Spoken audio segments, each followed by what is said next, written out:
Cenk Wolf PAC is a scam.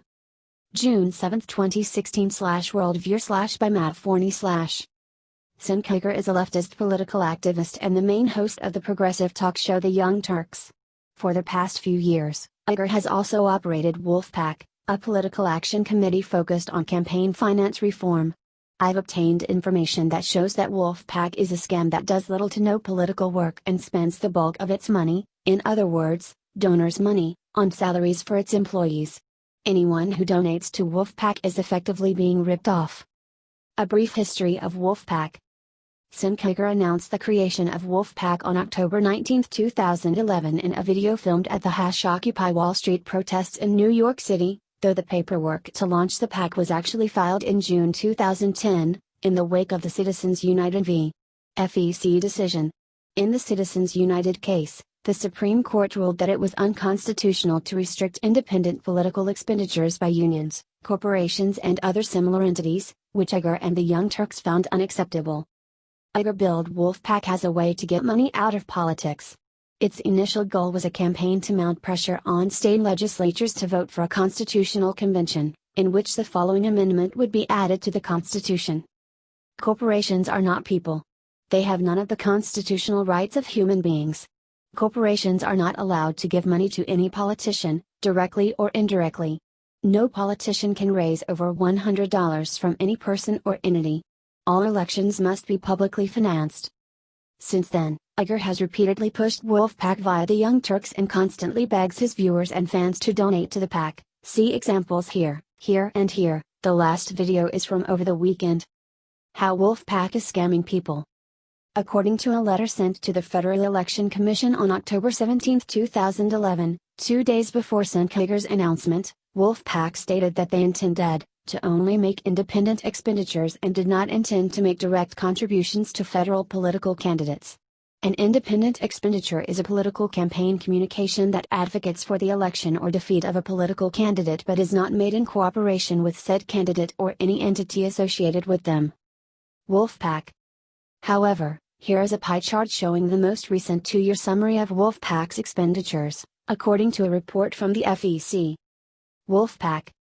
As you can see, independent expenditures comprise a whopping 0% of Wolf PAC's overall expenditures, despite the fact that they told the FEC that they only intended to make independent expenditures.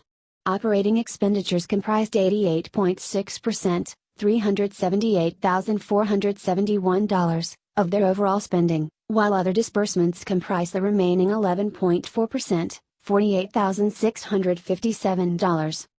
For comparison, here's what a real PAC's expenditure summary looks like. Here is the most recent 2-year expenditure summary for the conservative PAC Club for Growth. In contrast to Wolf PAC, independent expenditures comprised 94.6%, $11,572,502, of the Club for Growth's overall expenditures, with operating expenditures a mere 5.4%, $658,749. Not only that, according to the FEC, both Wolf PAC and Club for Growth are classified as independent expenditure-only committees. David Collar, the man listed as the treasurer for Wolf PAC, is the co-founder of the Young Turks and also serves as a producer for the show. The address listed for Wolf PAC is also the same address as the Young Turks studio. Now here is a breakdown of Wolf PAC's operating expenditures according to their April 2016 quarterly expenditure report and calculated to the best of our ability. The report is 70 pages long.